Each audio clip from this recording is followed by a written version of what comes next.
kick us off then, and Yeah, we keep moving on that. absolutely. So hi everyone, happy Monday morning. I'm Holly, I'm the MD of BIMA. So this session is how to apply AI, and it's part of our Age of AI series with Microsoft. Today we have the lovely Phil Harvey, who is Senior Cloud Solution Architect at Microsoft, and also Jonathan Seal, Director of Experience from Mando, who is also has played a big part in our BIMA's AI Council. So before I hand over to Ant, just to talk a little bit about how the session's going to run, I just wanted to mention what else we've got on this week. So in light of COVID-19, we're trying to provide as much relevant advice and clarity as possible to support you through this time. So tomorrow at 10, we have a BIMA Hangout, which is where we bring experts around a specific topic. And tomorrow is Being the Leader Your Business Needs. On Wednesday at 3, we have another BIMA Hangout on new business and marketing in uncertain times. We have a leader roundtable on Thursday, which is actually sold out, but we will be running another one next week, so look out for it. And then finally, on Friday, we have Coronavirus, HR and You, which is basically your opportunity to ask any HR questions you have. They will be completely open to answering any queries you have. So that's it from me. I'm going to pass over to Ant, who's just going to run through the session. Ant. Thank you, Holly. Yes, I'll be very brief before I pass on to our fabulous hosts. So the way it's going to work, if you haven't joined one of our Hangouts before, is that our panel will obviously do the discussion, but throughout, feel free to ask questions just by clicking the Q&A button on the screen below. So if you go to the bottom of your screen, you should see a Q&A button in which you can click it, type in your questions, and then hopefully we can actually answer them live on air. One other thing we should know is that at some point during this discussion, there will be a launch of a poll with various questions. Don't be alarmed if something pops up. Make sure you answer those polls. It will help drive the conversation, help Phil and Jonathan understand where you guys are coming from and what capabilities you guys have. If you don't see the poll questions, don't be alarmed. It might just mean that you're on a browser or you're using the browser-based version of Zoom. So if you can't see them, make sure the next time you download the Zoom app. One last thing, this session will be broadcast live to YouTube. So make sure after this session that you send this around to your team. We know that it really benefit a lot of your team members, so make sure you spread the word. And if you've got any questions, make sure you email me, Anthony@bima.co.uk. Cool. Without further ado, I would like to hand over to Phil and Jonathan, and they can kick us off. So hi everyone, thanks for attending this. So I'm Director of Experience at Mando. We're a digital agency. We try and focus on using digital tech to simplify people's lives. We do use some of the tools and techniques that I'm sure Phil is going to touch on in a lot more detail, but it's fair to say we're much more at the simple end of things, the not so sophisticated side. We certainly don't do any deep learning algorithms. We just more of a consumer and a connector of AI services. But what that does mean is that as part of being within the BIMA's AI Council, I get to hang out with some very clever people like Phil, and we get to chat about what's happening in the wider world of AI and machine learning. So I suppose with those hats on, I'm here at least virtually with Phil Harvey, who is the Senior Cloud Solution Architect for Data and AI at Microsoft. Now we've got a fairly full session today, as Ant has mentioned. Phil's got some great content that he's going to be sharing with you. And we've got a couple of poll questions, and then hopefully I'll be able to field some of your questions to Phil, and we can have a bit of discussion around that. So we will do our best to field them depending on time, but if you can make sure you pop some questions as you go into the Q&A window, then we'll do our best to answer them. So Phil, just before we get started, could you give a bit of a 30-second intro to you and what you do at Microsoft? And, sure. And then we'll get straight into the presentation. Perfect. So, as mentioned a number of times, my name is Phil Harvey. I'm a Senior Cloud Solution Architect for Data and Artificial Intelligence at Microsoft. Some of you may have seen me out and about. I work in our partner space very actively, helping Microsoft partners to use our Azure-based data and artificial intelligence technologies to best effect. So as build, I'll kick off. And the first thing I want to share with you is that many of you will have seen charts that go up and to the right about the amount of data that's available to us now. The question for me is, why is that important? The reason this is important for me is that data gives us new ways of knowing and new things to know as a species, as humanity. Data also makes software smarter through AI. It's how machines know. Now, when we're allowed back into the world of drinking, you can catch me in a pub time and we'll talk about the nature of knowing, but right now, maybe go with this definition. When you're putting these technologies into context, you have to work out how you apply them to the way that you do business. Now, many of you will have met software in different forms, creating it, using it, as Jonathan says, tying together these services. Software is all about the automation of manual tasks, and from that, we saw this explosion of data, the tracking of what's happening within that software. This led to analytics and data-driven decision-making and an improvement in that human learning process that improved our actions. You saw a kind of optimization there. With the birth of what was known as big data, or for me, more data than we had before, you were able to change the way you did that analytics. You're able to understand the world in a new way. Sounds like somebody's not on mute there, and please see a doctor if you're coughing. You then open up this space of the automation of learning. So what we're able to do here is to use the process called machine learning on the data that we had to generate new pieces of software. These pieces of software are known as models in machine learning, but essentially with inputs, processes, and outputs, they're a piece of software. So the way I want you to think about machine learning is, on the one hand, we have software-derived data, and on the other hand, you have data-derived software. When you build these into systems, you can have the learning portion on the one-hand side, on the left-hand side in this case, and think about the way that you judge human intelligence. You judge people based on what they say and do. So that line represents human intelligence as we receive it as people. This line represents artificial intelligence, which is judging a machine based on the action it takes and your understanding of how it's learned. So when we look at this in the context of digital transformation, a very popular topic at the moment, we think about it as putting that analytics and intelligence at the heart of your digital transformation to create this digital feedback loop. And here, if you're looking at the diagram, you'll see there's a mixture of receiving signals in, which is the use of that data, and then using that to understand and change the things that you do, both with human intelligence and machine intelligence. But how do we do that? How do we put data at the heart of our digital transformation? I think about it in terms of 3 easy steps. You have to understand what you do. What are the practices? How are you serving your customers and their end users? First of all, you have a landscape of your practices. You're able to think about what your data estate is. You need to sort that out, and that means establishing where your data flows are, which bits of data are moving, where do you capture photos, where do you have a CRM system, where do you have clicks that people have done, those kind of things. Then you're able to start enhancing that value proposition.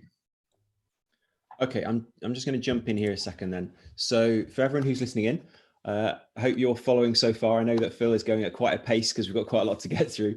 But what we're going to do right now is just drop a couple of poll questions in relating to the data challenge, where we're up to, how we look at our existing practices, our data estate, and how we can do something meaningful with our data. So Anne, I don't know if you can just pop those poll questions in now.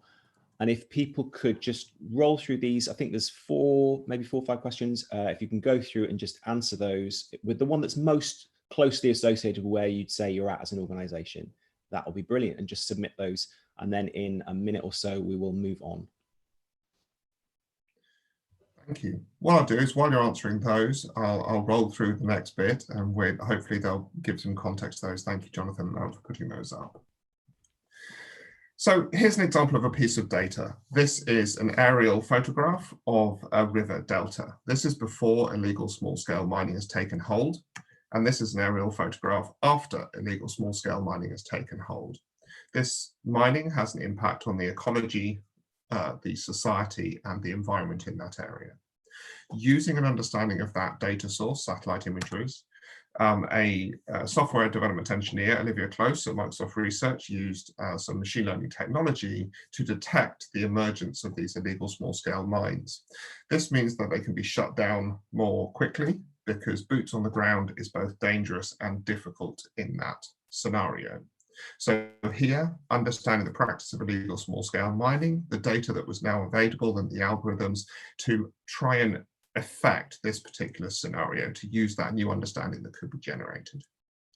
At Microsoft, our goal is to democratize AI, to empower every person and every organization on the planet to achieve more.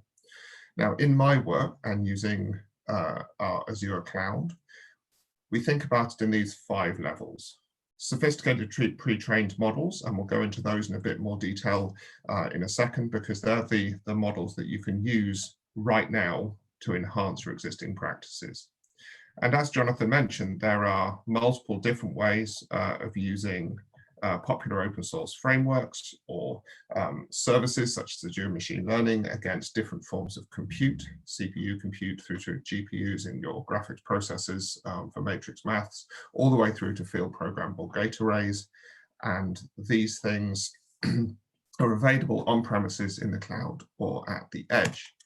So to dig into the sophisticated pre-trained models, there's a large number of these known as the Azure Cognitive Services that cover vision, speech, language search, decisioning, all the way through to labs, which are experiments released by Microsoft Research. Each of these have a customizable level. But I'm going to give you an example of using the text analytics service. So here, if you looked it up online, it's there at the bottom. You'll see it'll give you language, key phrases, named entities, sentiment, these kind of things. And most recently, we have an upgrade to the sentiment capability and the ability to spot through this API things that look like personally identifiable information. So a very rich set of outputs from a model that Microsoft has trained and provided as an API for you to use. To give an example of this, on a data set that is no longer going to change, I decided to put the works of Shakespeare through this API to see if I could learn something new about the plays. So a bit of a spoiler here if you haven't seen the play, so apologies for that. Look away now if you don't know how the play ends. But what we can see in the chart at the bottom is act.seen across the x-axis and the net gain or loss in sentiment on the y-axis. Now, here you can see things like the fight in the town square early on, the love story, the family involvement, all the way through to the tragedy at the end playing out. We can look at the different characters and how they show their emotion through what they say in the play here as well. We can compare plot points and how different characters were used. The key thing to remember here is that this data set isn't going to change. The point is to use these new tools, such as the cognitive services, in this case, text analytics, against data you already have. If you look at the data you already have in new ways, you realize you don't necessarily have to go out and gather new sets of data. You can add new value to your practices right now. And the core currency of any business going forward will be the ability to convert data into artificial intelligence for competitive advantage.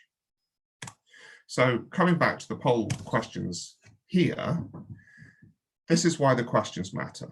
We're talking about artificial intelligence in the round, but actually understanding your data estate and the data you have access to is a key part. So Jonathan, do we have any answers to the question? So we will see. Ant, with the magic of, here we go. Okay, so I don't know whether everyone is seeing this. Hopefully you are. In terms of, do you truly know what data types of data you hold? It seems like the vast majority is in that sort of third state. Knowledge is documented, but definitely incomplete, with the second most in the sort of limited, mostly based on guesswork. I don't know about you, Phil, but that absolutely does chime with what we tend to see in our organization. There'll be organizations that typically are at a fairly early stage, that very few organizations are really comprehensively clear and have done a full audit and have got a clear picture on what their data that they hold is. We work a lot with a lot of regulated industries. So imagine, utilities, telecoms, organizations that have got sort of, essentially pipes in the ground, lots of operational data, lots of customer data, lots of network data, and there's a huge disconnect in terms of understanding, what is available to them in what parts of the organization. Phil, I don't know if that chimes. Definitely chimes with what I'm seeing here. So when you think about it, it's almost as if I expect this in some ways. The answers speak to this middle ground of the diagram, sorting out where your data flows, understanding it. So you see people saying they have limited understanding, some understanding, those kind of things. That's not unusual. I was so confident that that was where things would land based on my experience in the market. I was able to put a slide in against that bet. Luckily, I have a build on the other side of that, which would be the answer to the other potential answer. But you're all in about the same place, and there's nothing to worry about there. Data work has gone on for many years, all the way since the Second World War and the work of Alan Turing. Data work's been done. Around 2010, what we got was a big permission to start to look at that data in new ways. That's what big data really did. And you see the emergence of things like data science and the opportunity opening up for people to go on this journey through descriptive diagnostic through to prescriptive analytics. And when you move up that journey and you look at the different ways that you work with data, you start to move into this knowledge space. And what I mean by that is when you're looking at data here, this is an example of a colleague of mine, and you let machines look at that data, there's no real understanding in that.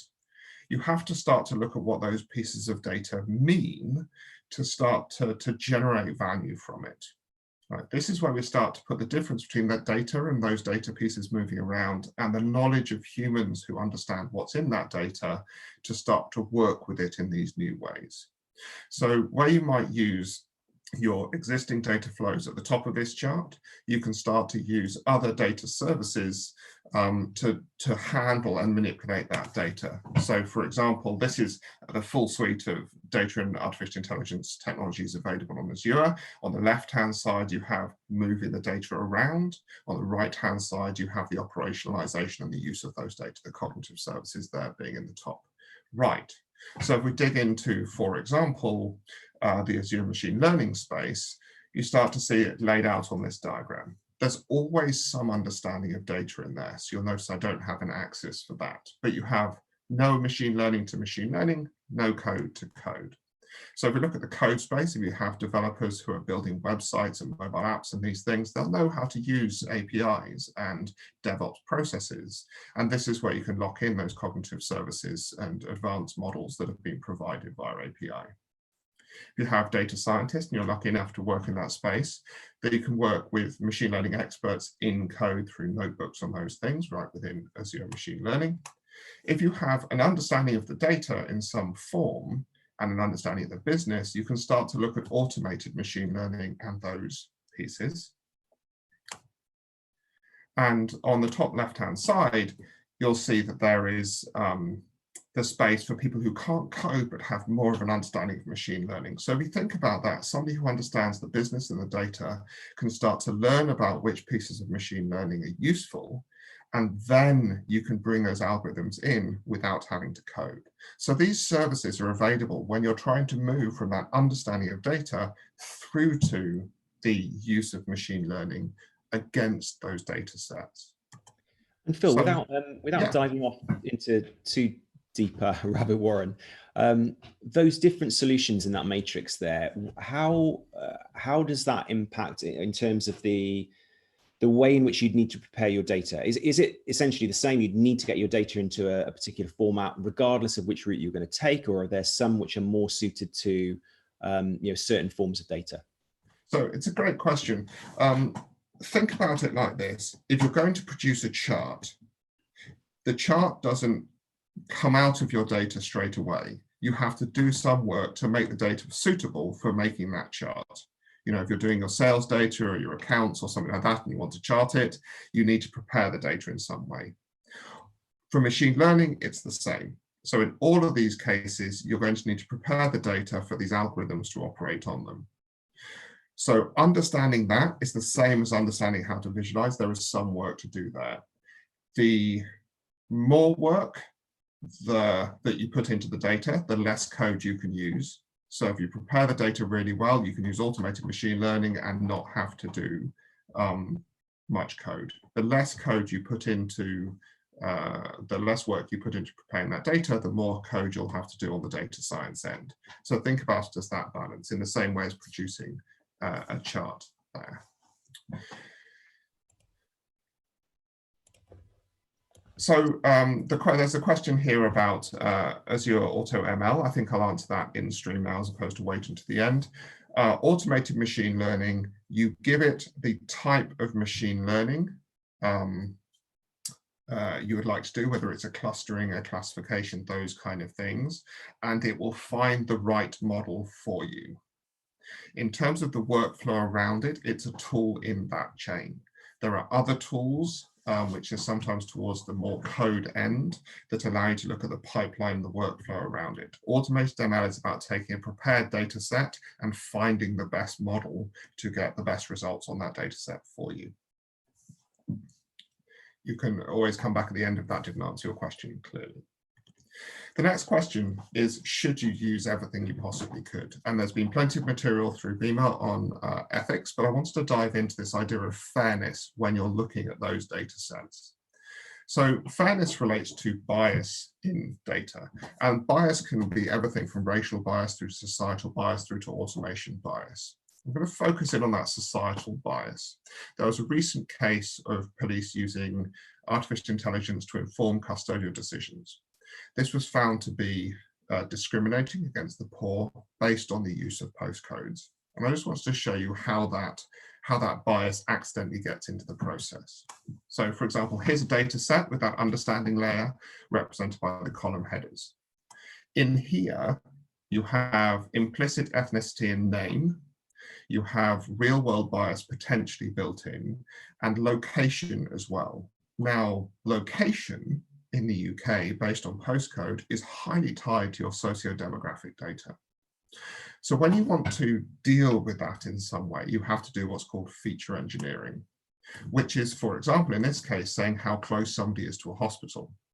If you do that piece of work, which goes into that knowledge space and prepare the data, you can start to remove things which represent explicit or implicit bias and give the machine, potentially as your machine learning, automated machine learning, a data set that doesn't include those pieces. Now, what happens here, though, is you start to look at the effectiveness of that model, and you have to balance the things you've removed with the quality of the model you get. Because, for example, in this case, postcode may be highly predictive of something, but it builds in that bias through the societal situation that people it represents. So you have to choose that bias between the data you take out to protect people and the quality of the model you get in the end. When you do that, you start to find really exciting cases. For example, we talked about illegal small-scale mines. The same technique was used by the Ordnance Survey to keep mapping data up to date. And mapping data and understanding the world, you can start to look at your impact on the environment. We have something called the AO for Earth program, for example, or medical outcomes. You might have heard about machine learning being used to inform decisions in hospitals. In this case, what they also did is take that bigger human understanding to build a Minecraft model of the hospital to allow a child to experience the space. This means when a child goes in for a procedure, they're more relaxed because they understand the environment they're going into. Then you can start to think about the inclusivity of the work you do. Are you dealing with all audiences? Are you making sure that people who need different forms of interaction are being served? And you might have heard about the Seeing AI app, which a blind developer at Microsoft developed to use these cognitive services, vision algorithms and speech algorithm things to help understand the world around him better. This is available for free. It's called the Seeing AI app on the iOS App Store. we believe that every developer can be an AI developer, and every company can be an AI company. How? The answer to that is in skills. This is the now semi-famous data science Venn diagram with a unicorn in the middle. But if we go through each of these circles, on the computer science side, we have certifications and training around being an AI engineer, the kind of thing that Jonathan talked about, that AI engineering piece of tying these services together through ML ops and data ops in the DevOps space through to full cloud solutions architecture. On the maths and stats side, you've got these concerns around bias handling. We went through a very rapid example of that, the way of removing a postcode by putting the distance to a hospital in it, for example. You can also do social impact and environmental impact assessment through to how to do data-driven decision-making and storytelling. These are the sort of maths and stats crossover skills that you'll need. On the business side, you have to think about how you're becoming lifelong learners, how you're going to collaborate with AI to make the best of both the human and the AI skills, working with non-deterministic software. And for me, a really key one in here is this idea of empathy. And the reason for that is empathy and diversity have an interdependent relationship. Empathy enables you to understand a wider group of people, and diversity requires you to understand. And this can be people from many different backgrounds, as well as race and gender and all of these pieces. This is about accepting the world outside of your business and bringing that inside your business. Now, there's actual legal precedent on this in the States, which is around the diversity quotas for intake in a legal university. And this was upheld because many people who go through legal universities go on into leadership positions. And if a leader is not trained in a diverse environment, they are a worse leader. So maybe you want to consider that when thinking about people in leadership positions. How are they getting the broadest experience of the world? And then when you start to work on AI technologies, you start to see that the human skills are the most important skills in data, because then you're going to have a positive impact on the work that you're doing. That could be everything from working out how to detect illegal small-scale mines to understanding the data you have in new ways, through to the skills that you get trained in. Because the point here with AI, and hopefully this will feel much closer and achievable, is to make data empower everyone. Thank you. And now over to Jonathan for questions. Okay, awesome. So thanks, Phil. Really appreciate you you pulling that together. I know it's quite a comprehensive sort of look at things, and you've gone through it in a bit of a whistle-stop tour. So I appreciate what you've managed to condense into that time. One sort of quick question before we maybe dig into some of the things around the human challenge. But when you think about some of the services that are available out there, I mean, even just within the sort of Microsoft ecosystem, which I know you're most familiar with, where do you think the real sort of value lies? Not just, I suppose, in two parts. So one, where does the most value lie for people who are just wanting to get some sort of quick win for their organization? And also, where does the value lie for people who really, you know, have meaty problems that they're looking to solve? So it's a great split there. So the quickest things to get access to are the pre-built models. So we provide some, I know that others do as well. And it's when you understand the flows of data in your business. So for example, if you're building mobile apps for people and that involves photographs and text and comments and those things, what extra information can you get out of there? What can you learn in that space? This enables you to understand the user experience better and to automate better in those ways. That's all the way through to conversational interfaces and bots. So looking at what you're doing already to attach a new model into that somebody else has provided is the quickest way to start. On the depth end, that's where you're going into data science. Now, data science can feel expensive and a bit distant to people, you know, employing people with PhDs and that kind of thing. There's probably 3 routes into it. The first is exactly that, sort of hire yourself some data scientists, take a deep breath and give it a go. The second is to partner, so find people who have it and do what we at Microsoft call the partner-to-partner approach, which is say, we want to work with a company who's a specialist in that, and we can help you find those people. The third one is to take a slightly longer journey and to look at the skills within your business. Take people who are used to data analysis and give them the support and the breathing space to train up and to learn those skills. They won't go off and do, I imagine, a fully fledged PhD, but there are plenty of training and materials out there to give them a head start to understand data in new ways. Okay, awesome. Thank you. So, so for all those people who are listening, please do feel free to pop some questions in there, and we'll do our best to field them. In the meantime, I'm going to just ask a couple. So, you talked about, or you raised the whole area about the human aspect and the human challenge there. You know, it's absolutely not just about getting the data right. There has to be that human interaction, that human part of the puzzle. How do you think how we best manage those sort of competing angles, you know, when you think around data, the sort of the human drivers for business, the ethical considerations, how do we manage those in an appropriate way? There's a number of angles to that. The first one is you have to understand the regulatory environment that you're in. So sticking to and being within the law is key. And I know, Jonathan, you have experience with this, where you have regulated industries. Working with people who really understand how those regulations work, what's required. Then when you've looked at what's required, you have to know where your principles sit.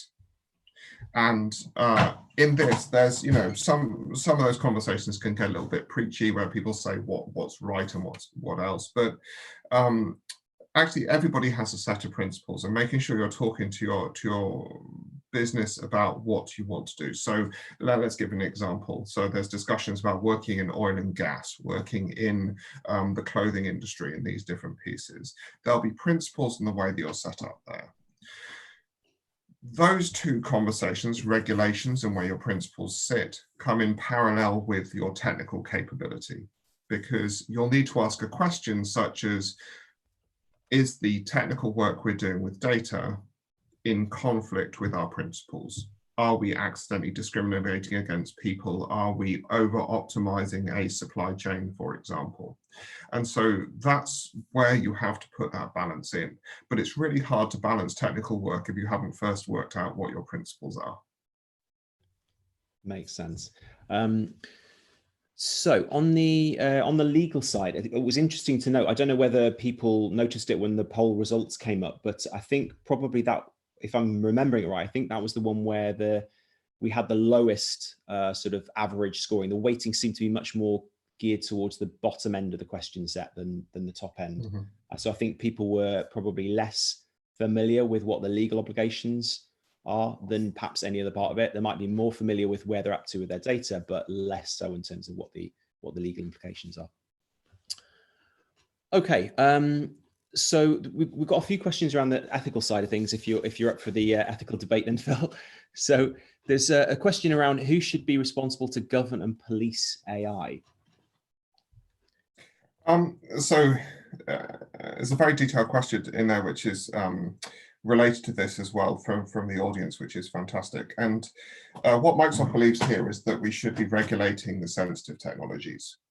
So it's not us policing things, but for example, with facial recognition technology, we need to be extremely proactive in encouraging the right kind of regulation around this privacy as a human right. You know, so if you're active in this space, be active in the regulation conversation as well, and find out how to do that, because the kind of opposite of that comes down to legal precedent.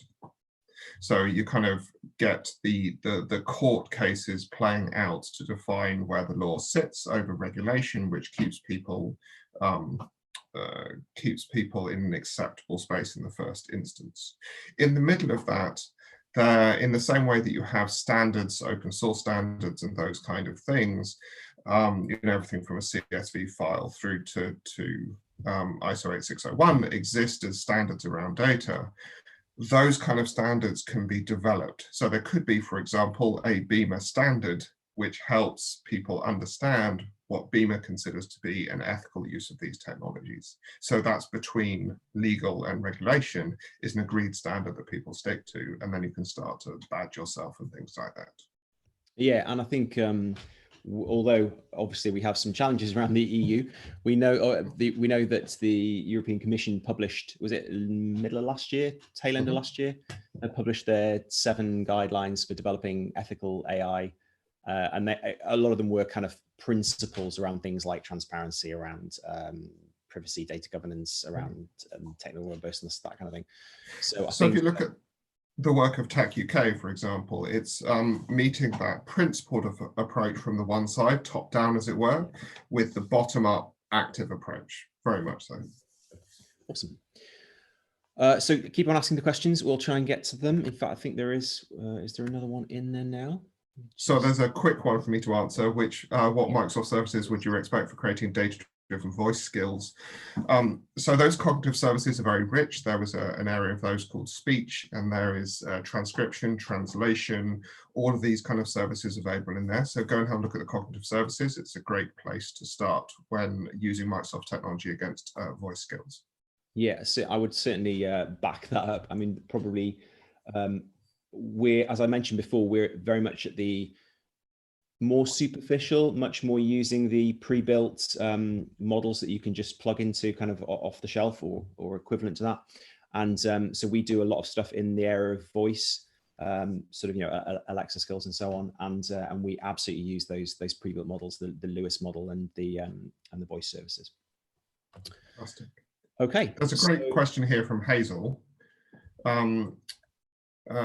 Do organizations already have to disclose whether they're using AI to make decisions that affect people, recruitment, shortlisting, etc.? If not, can you see this coming in the future? Yes. So part of GDPR involves the use of algorithms to make significant life-affecting decisions. So that's already built in there. And I see that as very much a core part of the regulation that will come in the future, because people's life situation and the decisions that are made about them are a key area of study at the moment. I can't tell whether Jonathan has stayed very still or his video has frozen.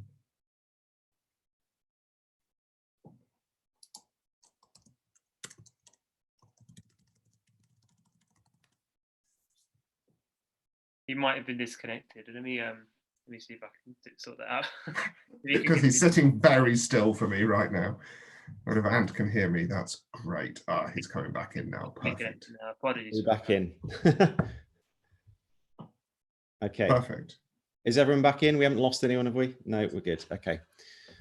Excellent. Well, so Phil, I kind of caught that up to that point. I think there's a related question that we were going to look at anyway, which is around, how can the industry become perhaps more transparent than it currently is about the use of AI, how we're using it and in what circumstances? Transparency is a great point, because you've got a spectrum here between a company saying how they're using AI, so being transparent in, say, a hiring process or those things, all the way through to the transparency of the algorithms that are actually used. So how can you understand what the AI is doing? Where you are on your journey affects where you are on that spectrum, for example. And let's say an organization is transparent about using artificial intelligence in hiring, that can lead to both a change in the way people apply, because then they may feel they're gaming an algorithm rather than talking to people. It can also lead to different kinds of adversarial attack. So both the legal kind of approach, but also adjusting what you're saying to score higher against a particular algorithm. Because if the organization's not known to be highly technical, they'll be using a service from somebody else who may be being transparent. So transparency is key, because then it's clear what you're doing. But if you do present the world with the key features of your AI landscape, you're also opening yourself up to other forms of manipulation and attack, because there are bad actors out there. That's sort of heading towards the sort of principle of, you know, how everyone tries to game the Google search algorithms to appear at the top of the list, kind of. Is that where we're headed with this? Is that a risk? I think it's a really good example, and I think you kind of, it is a risk, but it's a risk that gives you a very clear set of considerations. So if you are going to build the algorithm yourself, do you know that you have the skills to protect you against that attack, versus using another organization's algorithms who have invested hugely in the security and the defense of those algorithms. So that's where you look at the difference between using somebody else's model, so like the cognitive services, versus building one yourself. Yeah, I suppose this leads on to another question, which is around expectations, you know, because you can look at that and sort of say, oh yes, you know, we want to build this algorithm to fulfill this need that we have in our business. Do you think that people, I mean, certainly from our perspective, we've got a view on this, but do you find that organizations have particularly skewed views on what's possible with AI, what their expectations are of these sort of pre-built systems and what they're capable of, you know, either from at the one extreme where they, you know, think it's all just magic pixie dust and means nothing, and at the other where they really think you could just, you know, add a cognitive service to something and suddenly it's going to magic your business into being more successful? You know, where do you see that panning out? I see that all the time. It's a key part of my job, is to help set the expectations right. I think let's take the Lewis service that you mentioned. This is a graphical user interface to help you build a language model. Many people get set their expectations wrong when they see it's a graphical user interface. And I've had people at Hacks, for example, who they suddenly go, oh, this is actually quite a lot of work. And you go, yes, it is, because you're building a language model. The fact that we've made it easy to get started and do those things shouldn't change the way you consider the work that you're doing. It is a job to build language models. So I see that as a really good example where you go, yeah, the Vision API provided by Azure, incredibly powerful algorithm, but it's a product that has particular features and ways of operating. So it won't see everything it won't know all of your products instantly, because it is a general case algorithm. And that's where the learning really comes in, where the business has to think about its skills, about how it collaborates with AI. Do you have to hire somebody to build the algorithm, or do you have to train people to understand how to use other people's algorithms? And there is a learning journey for each one of those, and that's where the expectations come in. It's really easy to have false expectations when, you know, you don't really understand. And so I think it's always an expectation of go in and learn about what you're using, then you'll start to get the power out of it. So if you're building a language model, you're building a language model, right? That's work. And is there therefore I'm just thinking in the sort of BIMA space where, you know, there'll be a lot of agencies of various forms. Do you think it's therefore incumbent on us to act as educators? You know, obviously we need to educate ourselves, but then to educate our clients, because otherwise that disconnect's going to become quite a problem. I think that's, so working with the AI Council and the BIMA organization, I think it's a fantastic thing for BIMA to do, because you have a community of people who are learning and understanding these things themselves, and having a forum to share that across the industry is an advantage. And so I think there's education and explicit teaching and training versus giving people the space to learn and to generate their understanding themselves. So another question, I'm just trying to see whether we've got another one coming in yet. Yeah, we've got a couple in there. So I'll take Jim's one first of all. Knowing that people typically ignore legal small print, are we looking to obtain transparency to protect ourselves legally or morally? I think I'll take the moral part of that to say we have a moral obligation to think about people's rights in this case. in the same way that you have the cookie pop-ups and the terms and conditions and all of those things, you've got to ask yourself, are you trying to fool people? If you're trying to fool people with artificial intelligence, then just in that statement, you're being deceptive, and there is a moral boundary that you have to consider there. So on the one hand, it's a game, and you're playing a game, and that involves deception. Do people know they're playing a game and that's the way it is, versus actively deceiving people for gain? So I think that the legal small print part is a really good point in that. Is it 37 pages long in small print to be complicated on purpose, and nobody's ever going to read it so you can get away with what you want? Or are you morally trying to educate people in the right way and helping them make good decisions? Yeah, and obviously there's a blurry line there, because you could argue, you know, all marketing is its heart's deception in one form or another. But you know, to what extent are we just allowing the conversation around AI to be a blanket over that? You know, it's an interesting area, definitely. There's a second question. I don't know whether it's something you want to pick up on, around the non-deterministic aspects of building AI models. Mm-hmm. Very much so. And again, we were talking about the difference between technical skills and business skills in some ways. The fact that businesses have got used to deterministic software is something we now have to deal with when dealing with non-deterministic software. What that means for people who don't necessarily know is that if you ask a piece of deterministic software a question, it will give you the same answer every time. If it is non-deterministic, you won't always get the same answer every time to the same question, because it's probabilistic. It's sometimes this and it's sometimes that, but more often than not, it's that. And so the law of large numbers comes in and those pieces. Having a business that understands that is the same as setting the expectations. So for example, if it says 80% of your customers will buy more, and the first 10 customers come in and they don't buy more and the business gets cross, then you're dealing with that problem. Yeah. You go, well, sorry. Yeah.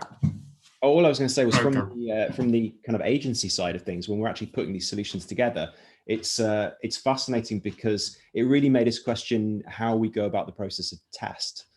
Because if we are, you know, for example, we're building we're building a voice service where you're asking it something and it's coming back with an answer. And obviously the way that you can ask that question will vary in lots of ways. And we're training it to be able to cope with a variety of possible inputs. The model of testing and what constitutes you've tested it and it is now correct is really a challenge, because as you rightly mentioned, it's about probabilities. It's about you know, good enough, rather than being able to say this is now right and is cater for every eventuality. I think there's a good comparison with the way that we deal with people. So this is when right at the start, I talked about the difference between how we judge human intelligence and artificial intelligence. If you're training up somebody for a shop floor, you know, early in my career, I worked in a shop that sold video games. And at the start, I wasn't as good at selling video games as I was at the end. My answers weren't as good, as clear. My recommendations weren't as good. But over time, I learned and I got better. I had good days and bad days. You can think about the same thing with algorithms and the learning process of building models. They may start off because your data isn't as complete. You may not have a complete data set. You may not have met particular scenarios. Not as good. The more data that comes in, the better it can get. And I think that's a kind of key point. You forgive people something, you can also give machines in the same way. When you start to see the needle move, it's incredibly powerful. But it's not a buy software package, plug it in, get the result. You have to look at those iterations. Yeah, I think we're probably quite some way away at the moment from treating mistakes that computers or these algorithms make in the same way as we would with humans. Yeah, That we're still some way off there, I think. Completely random side question, but I've been interested in the in a lot of the conversation that's been happening about edge AI, and what's your perspective on that and how that fits with Microsoft's kind of broader vision? So I think the way that we describe it is intelligent cloud and intelligent edge. And myself, in terms of my career that sort of spans, you know, just early doors of the internet through, I think it's an interesting sort of pendulum swing either way, because, you know, you can talk about the power of your mobile phone, you know, show black rectangle, and that is an edge device because it's not a cloud device. And when you talk about how low powered an edge device can be, you start to look at those boundaries of what it will support. And the difference is between, will it be able to train a model or will it be able to use a model? Because a model as a piece of contained software can be run on something which is much smaller than the machine required to build it.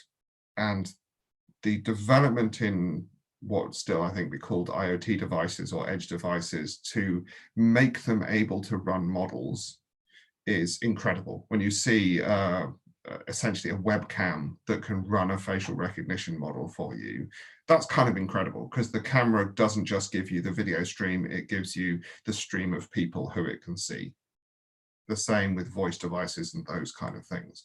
So that power is incredible, but you've got to think about those devices would never train the model. They expect to receive that model. And yeah, I remember, sorry, yeah. just on that point, I remember seeing some years back, we went to a conference and I saw Affectiva, the sort of emotion detection thing where you know, obviously there's a variety of them out there now, but at the time it was the first one I'd seen where, you know, you just held up the camera to your face off your phone, and it would be able to sort of say, oh, you know, 87% joy and, you know, 13% sadness or whatever it was, and that was really, really impressive. But as you say, that all that's doing is having packaged down the model and running it on that device rather than it have to build and develop a analysis model. So then this kind of relates to the next question from an anonymous attendee here around the most sophisticated applications in the public consumer space. Now, this comes in with, you know, there's a big mix with the facial recognition piece. So the example you give around, you know, emotion recognition and things like that. How close is it to, firstly, personally identifiable information, but also how much of it is used for what's called online learning. Now, online learning is where you put in the model adaptation process, so the retraining of the model into the live system, as opposed to just the resulting model. They become incredibly sophisticated, and you start to look at things like reinforcement learning on top of that, where the model is altered through positive and negative feedback systems. So when you're describing, you know, let's say it's an advertising screen in a shopping center that has emotion recognition on it, and it changes based on how people respond to the piece of advertising, the advertising that's on it, and it can learn actively through the day. These things exist, and this is pretty sophisticated, but there are loads of privacy and trust issues. You know, how much is being done at the edge? How much do people believe that versus how much of that data is sent back to the cloud? So there's the legal ramifications and the regulatory requirements about what can be done, but there's also the human trust piece. And that almost, you can think about it in terms of the retargeting discussion and the targeting of advertising online discussion. Do people want and like the service you're giving them, as long as you're within the law? And if so, is there a clear value exchange? So you can get incredibly sophisticated with your understanding of people. They can now do, I think I was saying this morning, emotion from walking gait. So you can take a video of somebody walking and you can estimate their emotion from that. Highly sophisticated model. I've seen models which can track an estimation of somebody walking behind a wall. You know, these are amazing things that we can do. So you can tell when somebody's angrily walked behind a wall and estimate when they're going to come out the other side based on their speed and all that kind of stuff. but the value that person has in exchange for the data, and you know, maybe we want, somebody seems to have been on the chat inappropriately. If we can shut that down, that'll be fantastic. Yeah, if we can close the chat access down, that would be great.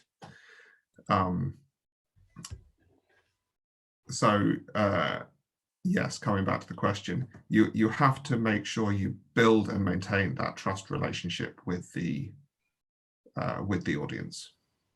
Awesome.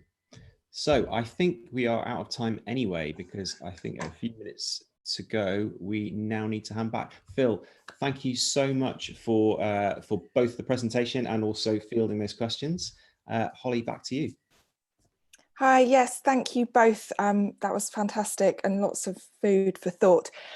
So we'll be running more of these sessions. I would encourage you, if you're not already, to sign up to the Microsoft Partner Network, because there's lots of access to the support and some of the tools that Phil mentioned, and also opportunity to sign up to hackathons and things like that. So do that. This session will be available on YouTube. We'll also ensure that we email all attendees any of the links that Phil mentioned, so that you've got everything you need. Last but not least, I would encourage you to sign up to Slack if you can, where we have a COVID-19 ongoing discussion, lots of news on the legal and financial elements of that for you this week. And otherwise, have a good rest of the day. Thanks, everyone. Thanks, Phil. Thank you.